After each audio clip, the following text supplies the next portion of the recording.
So I told them, you can sign up to be the baddest badass at the racetrack. If you guys want to fight, you just sign up right here at the driver's meeting.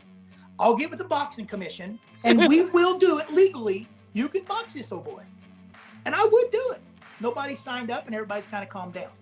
It's the Kenny Wallace Conversation, brought to you by JEGS. Hello, everyone, and welcome back to Kenny Conversation, brought to you by JEGS, the leader in high-performance aftermarket car parts. Remember to go to jegs.com for everything you need to fix your hot rod up or your everyday vehicle. And they are telling me they have Jeep parts and truck parts in stock right now. There he is, one of the most famous racing promoters of all time. The owner, the promoter of Springfield Raceway in Springfield, Missouri, my longtime friend, Jerry Hoffman. Good morning, Kenny. Hi, Jerry. Hey, you got a beautiful dog there. I love the horns above your head. Tell me about those horns, first of all. Well, those horns come from my fiance. I was happily married for a lot of years, and then sometimes things get unhappily, and you go through things, divorce. But I got these horns from, move this over here, from my fiance. Yeah, very nice. You can see those? You should take those out to the racetrack once. And like Jimmy Spencer says, you mess with the bull, you get the horn. And there you go. You get the horns. You get the horns. So I told her, I said, if something happens between us, I get the horns, right? And she says you can have the horns, Jerry. Yeah. So we hope that happens. What about that little doggy? That's my dog, Festus. Who's that dog Festus. in the window? Yeah, he sits in the window and looks out there to the north. That's where I do all my thinking, Kenny. Look to the north. How far is the Springfield Raceway dirt track from your house? 62 miles. Takes 52 minutes. Oh, my God. You drive that all the time? Yeah. A couple times a week, usually. Wow. This kind of reminds me of me having a conversation with Brian Deegan, Haley Deegan's dad. He just had a phone on a couch, and it was fantastic. And he was wiggling it all around. Well, I'm going to get this set back again. You and Charlie told me to stack it, so I got it stacked. Yeah, well, we wanted you to look good. Hey, I lost 9.25 pounds, Kenny. 9.25? That's good. Jerry Hoffman, ladies and gentlemen, you're looking at him. Let me just say a couple things, Jerry, first, before we start talking. The man you're looking at right now is and was a great race car driver, won a boatload of features, one of the best. And we're going to talk about it, Jerry. But then all of a sudden decided to buy Springfield, Missouri Raceway, the dirt track, right off Interstate 44, right there, in Springfield, Missouri. You're looking at him. He has become one of the most popular promoters and great promoters. I know, Jerry, a lot of people get tired of me saying this person's great. So I said, I'm going to say he's popular. And you are great. Jerry, let's start like this. What made you become a promoter after winning so much in dirt racing? Well, it's just like all racers. You go race all these tracks, and you always think you can do it better.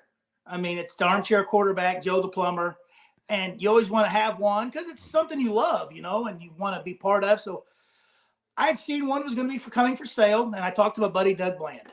Yeah. And Doug had other things going on, and I kept burning Doug down. Let's buy this deal. Let's buy this deal. And Doug said, you get everything arranged, and I'll come in and be your partner. So I got everything arranged, all the legality stuff set up and everything, and got a hold of Doug. So we come in and we bought it together. We leased it for a year, and then we bought it after that. So Doug Bland was a big part of it at the beginning, and Doug had already had the ownership and been he owned the Stacker 2 Dirt Late Model Series that used to be the Habitampa Series. So he had his education of dirt track racing and stuff like that. And he was part owner of the Joplin Speedway here in 66 in Joplin, Missouri. So him being my partner at the beginning really helped me out because I want to be like every racer when he gets a racetrack. I want to pay a bunch, do this, do that, do that, do this. But here's what happens when you get one. You get humbled quickly because reality sets in and it becomes a business. And to own and operate a racetrack as a business is a hard deal to make money because there's a lot of moving parts and there's a lot of, you want to pay as much as you can. But Yeah. sometimes it's an expense. I mean, for what you bring in for weekly shows, to what you pay out. So that's how I got started, was me and Doug together. And always ran my mouth and said, if I owned one, it would be the raciest one around. So because you were a great race car driver and now you own a racetrack, is it fair to say that race car drivers are a pain in the ass? Some are, yeah. And I can think back when I was a pain in the ass too. Can we cuss or is that? No, that's fine. That's But, fine. okay. Yeah, you're good. I don't know how you do this without cussing, because you get wound up and say the F word. I don't want to do it. I mean, I might, but I'm sorry if I do. I am a cusser. Cussing is good for me. It relieves my stress. I love the That's Lord. fine. He Think forgives everybody me. can pray for you. Yes, that's good. They pray for me. The Lord forgives me Yes. of my wicked tongue. Okay, yes. Back to your question. Yes, race car drivers are hard to deal with. Some of them are great. It's humbled me a lot owning a race, because I own it. I mean, I own it. I actually pay the personal property taxes too at the end of the year. Doug helped me for a while there. We're together. We were partners, and then he wanted to go on and do something else, so I bought him out. We're still buddies. We still talk. He still sees what's going on there, so I own it myself. And it is hard, because you want to make everybody happy. You know, you want to make everybody happy, and it's hard to make people happy. It really is. Yeah. But yes, it's way harder to do and make people happy than what I thought it would be. I want to ask you this question on the same lineage, the same thing, and then we're going to move on. Okay. As a race car driver, we hear race car drivers complain all the time. The track's too wet, too rough, too dry, rubbered up. They're not paying enough money. I don't like the rules. So what don't the drivers understand? What don't they understand? It's a business. They go to work each morning, whether they work for somebody else or they own their own business. They go to work to make money. They don't want to go to work and work for the plumbing company and owe the plumbing company $200 or $300 a day. I mean, who in the hell want to go to work and owe your employer $200 or $300 a day? And owning a racetrack, it's that way. I mean, or any business. If you're a construction guy and you're doing a big job, you have the numbers for what it takes to make money on the end of that job. Well, the racetrack, you don't know who's showing up each week. You don't know. It's like having a big party.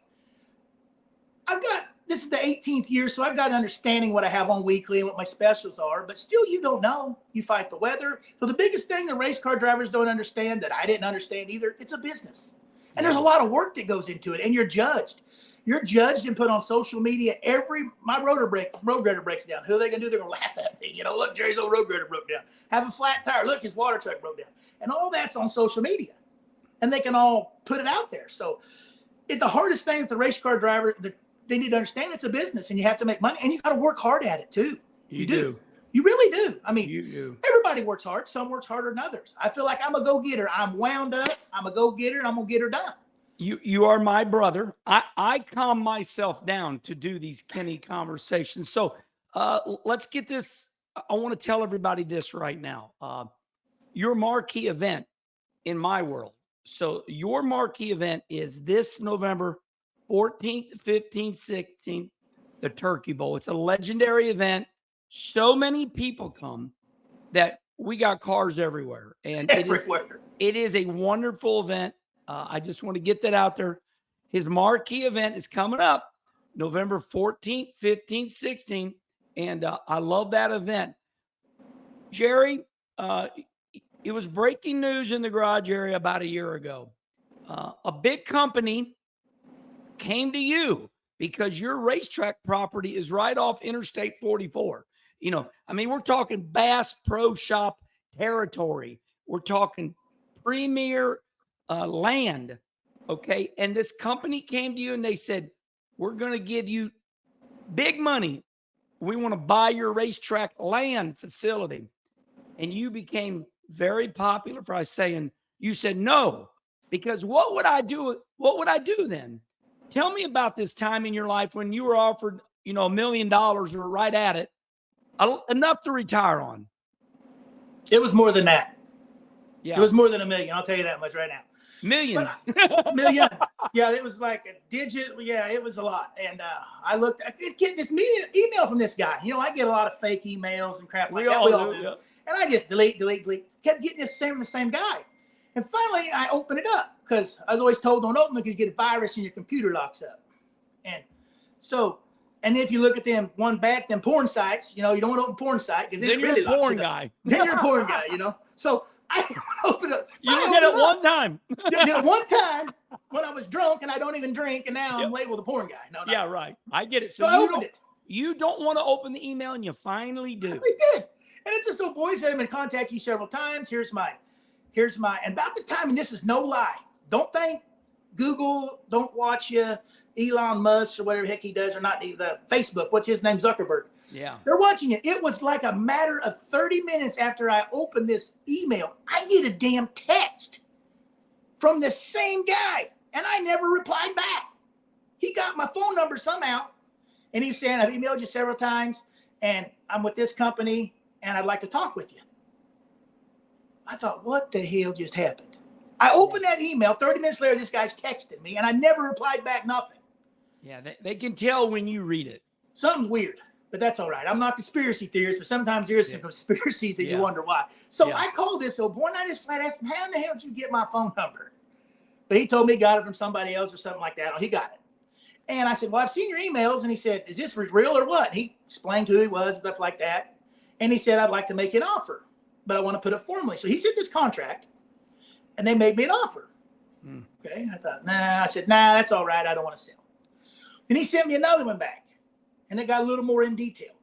Well, I sent this one to my lawyer, and he read that. And I go, these guys for real? Well, he Google searched them and all that stuff. And he said, yeah, they're for real.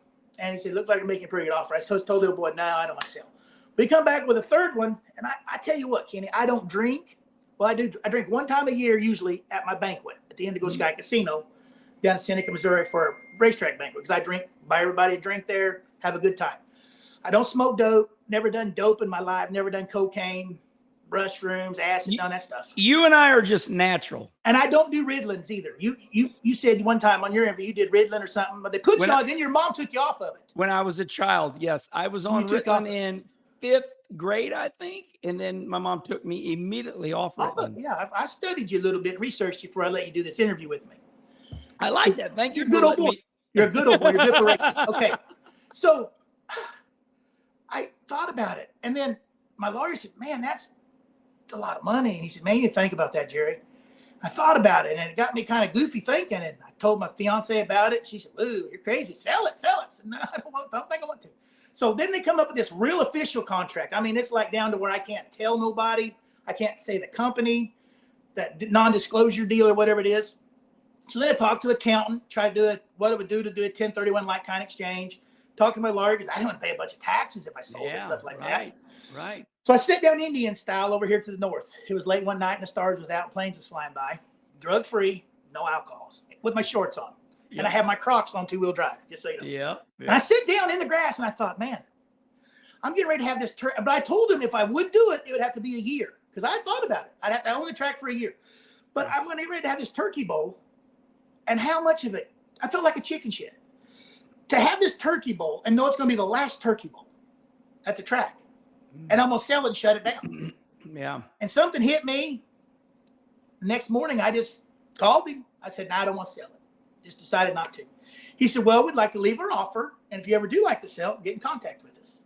Well, since then, UPS has built a building across the road from me. Like right across, you turn in my driveway, UPS has built a building. It's not UPS, but they built a building on the 40 acres across from me that's going to be a totally automized UPS facility. There's going to be robots loading and unloading trucks. So I can't wait to kind of see that. So I don't know if the racetrack's going to mess the robots up or what. So who knows? UPS might want to buy it. And I put a deal out there this year because the word's getting around again that I'm going to sell the track. I'm not going to sell the track. So, Jerry, you're not going to sell the track, but the best thing psychologically is race car drivers they're very self-centered. It's all about them. But now listen, I'm having fun with you. You always dangle that carrot that I'm going to sell this damn racetrack, and then they'll show up more and they'll respect you more because, we have found that out when they think they can abuse you, they will. So you don't know how much you miss something until it's gone too. Yeah. Right. That's that song, they paid paradise, put in a parking lot. So I put a deal out again just the other day. That's not like Tony Stewart. I'm not Tony Stewart or the biggest he is, but Eldor was going to sell it. He just mashed it with an interview. Well, I mashed mine with a press release. from the SRN News page. SRN News, you see my news page. Springfield Raceway is now affiliate of SRN News. We're more than just a racetrack. We're fun about the world. So back to that. Yeah. Okay. And I said, it's not for sale, but I put a disclaimer in there. I watched Yellowstone. You ever watch Yellowstone? No, but I need to watch it. I'm afraid I'll get addicted to it. Beth is ornery. She's kind of red-headed. She's feisty. She's kind of smoking hot. Yeah. And her dad has a lot of money. Well, they're trying to buy this land beside him. No one sell it. Don't want to sell it. Don't want to sell it. Don't want to sell it. And finally, old Beth, she's really direct. She said, make me a number. Give me a number. This old boy just spotted off like $900 million. Yeah. And she just said, write him a check. It's not for sale, but, and the disclaimer, if somebody wants it more than what I feel like I needed in that location, I will take $10 million. Yeah. And I will move it. I will not move it. Yeah, I'll move it. I'll get a year deal where I get it run for a year, and I'll move it to this north of Joplin, Missouri. I've already got some land there. I've spotted. I was going to buy this land if I was going to sell the other one. But the land's still for sale there. It's in a good location, and it's only probably 28 minutes from my house. I love it. 54. So I'm 51 years old. I put on there, I'm looking good, feeling good. I just done one of them stress tests where you got to run that incline deal. Yeah. And they'll tack you out about 10 minutes on that incline. I'm just as horny as ever. I mean, your arteries are flowing good. I got good blood flow. I'm ornery as ever, and I enjoy. It's a challenge. Yeah. Any racetrack owner, it's a challenge to own and operate a racetrack because I'm just your average old boy. I am your average old boy. I don't come from oil well money, natural gas money, or anything like that. And just because you have oil well money and natural gas money don't mean you don't work. They're hard workers too, but it helps you out a little bit. So I come from my own start with nothing. When we got the racetrack, we didn't have a grader, Kenny. Yeah. One water truck. And there's most of them don't. One water truck. And I don't know how we done it with no grader and one water truck. Yeah. You carved, when I come to your racetrack, it's a beautifully carved out racetrack. You can tell that you're just constantly manicuring it. I love your racetrack. Kenny Schrader, all the race car drivers love your surface, but what a great story. Okay, now I want to move on. These are highlights. You know, it would take us 2 hours, Jerry, to do about 3 or 4 to do a Kenny conversation with you. I'm touching on these highlights. So you are popular for incredible driver meetings. You, as mean as racers are, and it's all about them, you do grab their heart, and you talk loud so we can hear you. The worst thing about a racing drivers meeting is the promoter going, everybody gather on in, and you're like, what? So the great thing is we can hear you. But something that you did is not real popular. A lot of people don't know about it, but I know about it. And we talked about this. We know that local racing is all about fighting. People want to fight because all these race car drivers are gladiators. I'm the greatest. My car's the best. You're dumb. They screwed me. I've been screwed.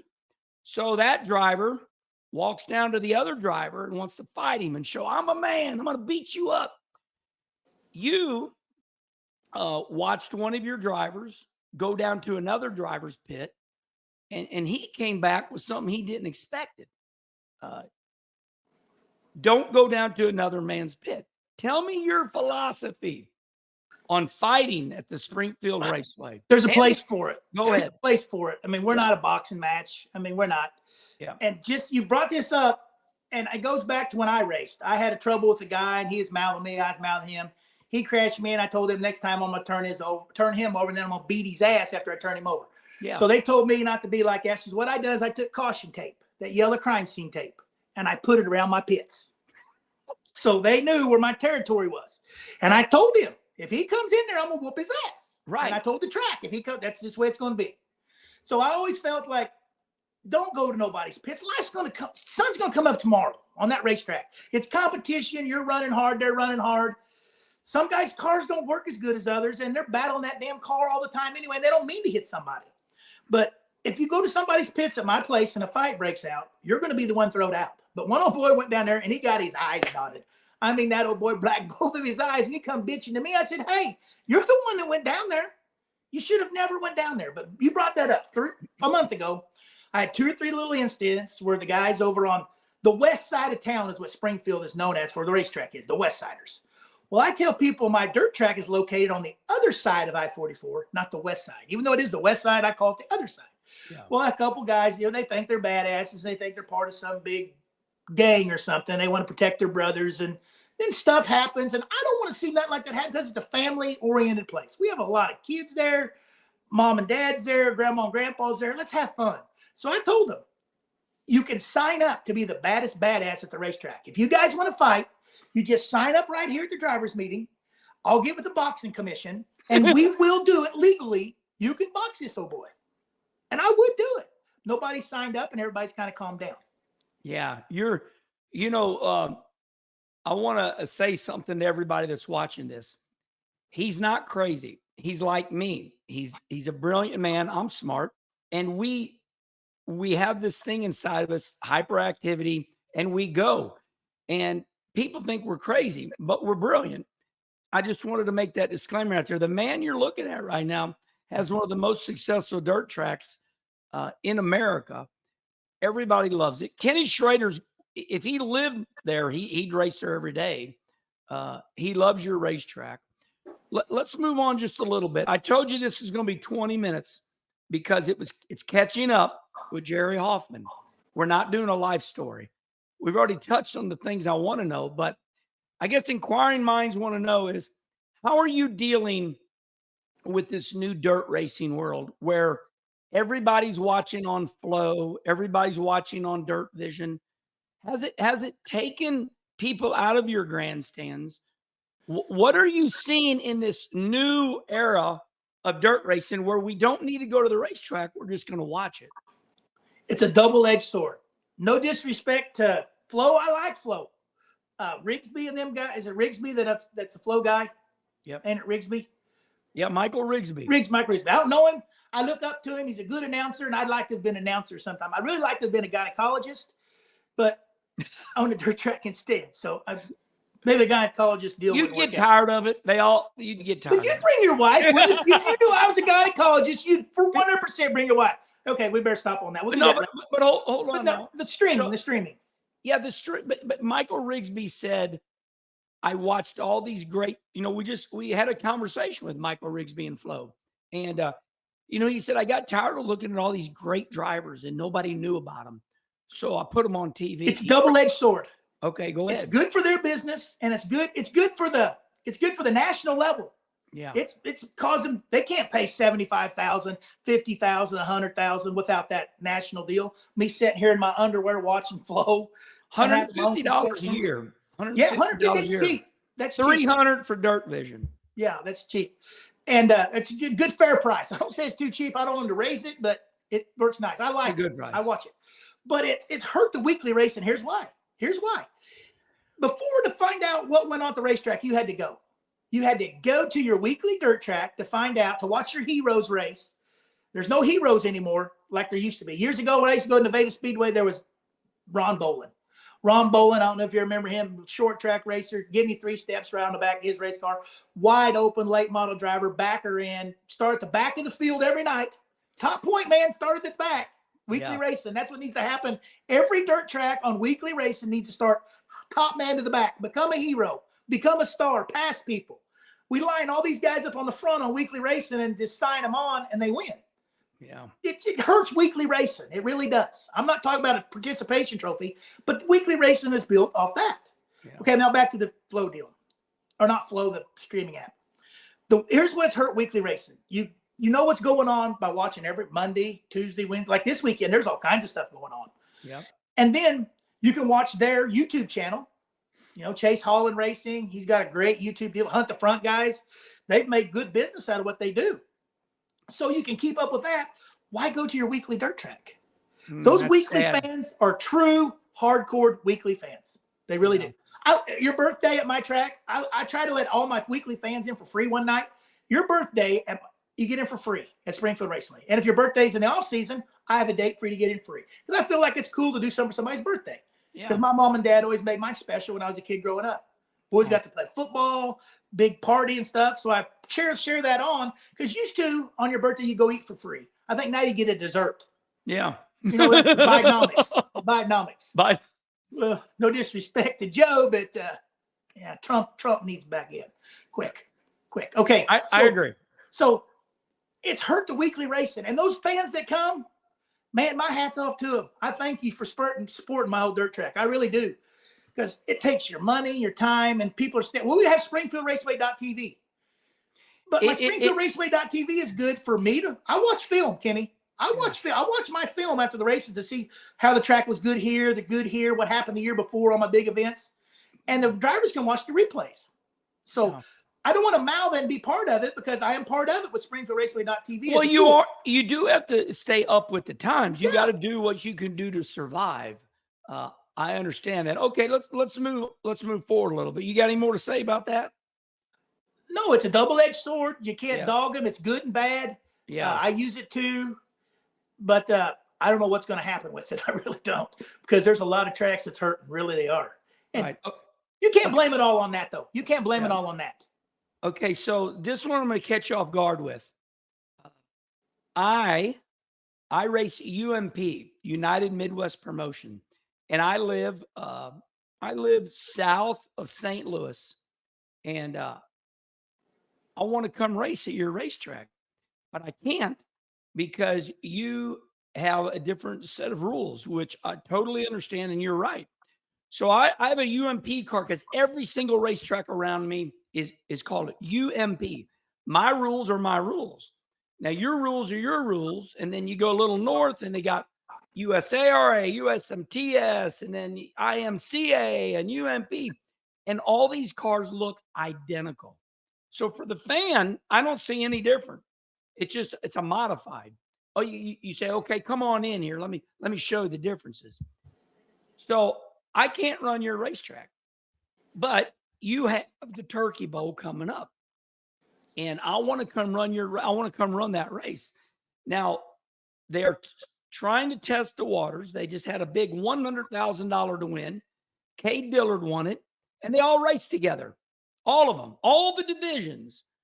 So I just want to let everybody know that I want to come to your racetrack, but you can't penalize me.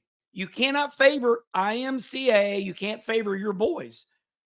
You got to figure out how to get me to your racetrack to where I'm not cut off by the time I get there. So think about it.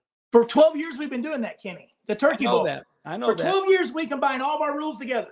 So before they done that race up there and paid all that money, we've been doing that at Springfield Raceway. You can do a lot with a spoiler. You can do a lot with a 60 tire on the right rear. You can do a lot with just a little bit of lead on the nose. I have rule package at Springfield Raceway, and UMP guys have came run there. And it's pretty equal. It really is. My locals are a little bit maybe advantage because they race there. Springfield's a different animal. It's like a small Batesville. And when you come to Springfield, you're not only racing your car, your other drivers, and your luck of the draw and everything like that. You're racing Jerry Hoffman because I watch the track, and if I see the top getting too fast and I know I'd be on the bottom, I'm going to water the bottom. If I need some bite through the middle, I'm going to put bite through the middle. And these younger kids have learned. The younger kids at my track have really learned because their dads tell me, they tell them to watch Jerry. And this one kid said, how can I watch Jerry? He don't hold still. But he understands to watch me in the track because they got to be on their toes because you race Jerry Hoffman every week. I get to race every week in my own way on preparing my track to make it racy. So you can bring your car, Kenny. Like I told you, 60 on the right rear, no spoiler. What's your spoiler? You get a 2 or 3 now? 3-inch. You put a 3. So this year to probably do, I'm going to have you leave your spoiler on. I'm going to let the USRA cars keep their spoiler. And then IMCA cars probably going to get a 7. And that's basically what USRA rules are. Basically what they are. 7-inch spoiler for what division? 604 crate motor. Yeah, that's but what USRA is. But your track is slippery. You don't need no. See, UMP cars are at a disadvantage. I think there's 6. Yeah. UMP cars are at a disadvantage because we got too much motor. So your track's naturally slippery. So a 604 motor is like traction control. How much is a 604 motor? Like $7-8 grand? Oh no, they're about 13, 15 $8 grand now. just for the motor, just for the long run. Let's say 8,500. And what's your motor? 25,000? 30,000. Okay, so I'm going to tell you right now, Kenny, you probably need to buy 604 I'm gonna save you more money. And run Not your be a smart track. ass, but you need to put less motor in your car. You need to hook your car up better. Okay, we're having fun, Or everybody. you need a restrictor plate. That I'll was make it even, Kenny. You'll bring your UMP car. We'll make it even. You're a good driver, and you'll be fine. We've had UMP cars run there, and they do pretty good. This was a little promo, everybody. Yeah, Turkey Bowl. I'm coming to the Turkey Bowl this Kenny year. Wallace will be at Turkey Bowl. I want to run in the top 10. You I want a to turkey, don't you? I want to make the A main. You know. But Schrader said that one of the most prized trophies he has is that turkey, and he had. I went to Schrader's shop at the last Gateway Dirt Nationals, and it comes in. Great hospitality, great shop. You're one of a kind. It's cool what you do for dirt racing. Not all racing, not just dirt racing. Thank you. For all racing. Thank you too. And that turkey, Schrader says probably one of the greatest trophies he's ever won. It hangs from his ceiling in his shop. Yeah. Let's end like this, everybody. I was born in the city of St. Louis, and my mom and dad told me when I was 3 months old, we moved to Rolla, Missouri. I'm an Ozark boy at heart.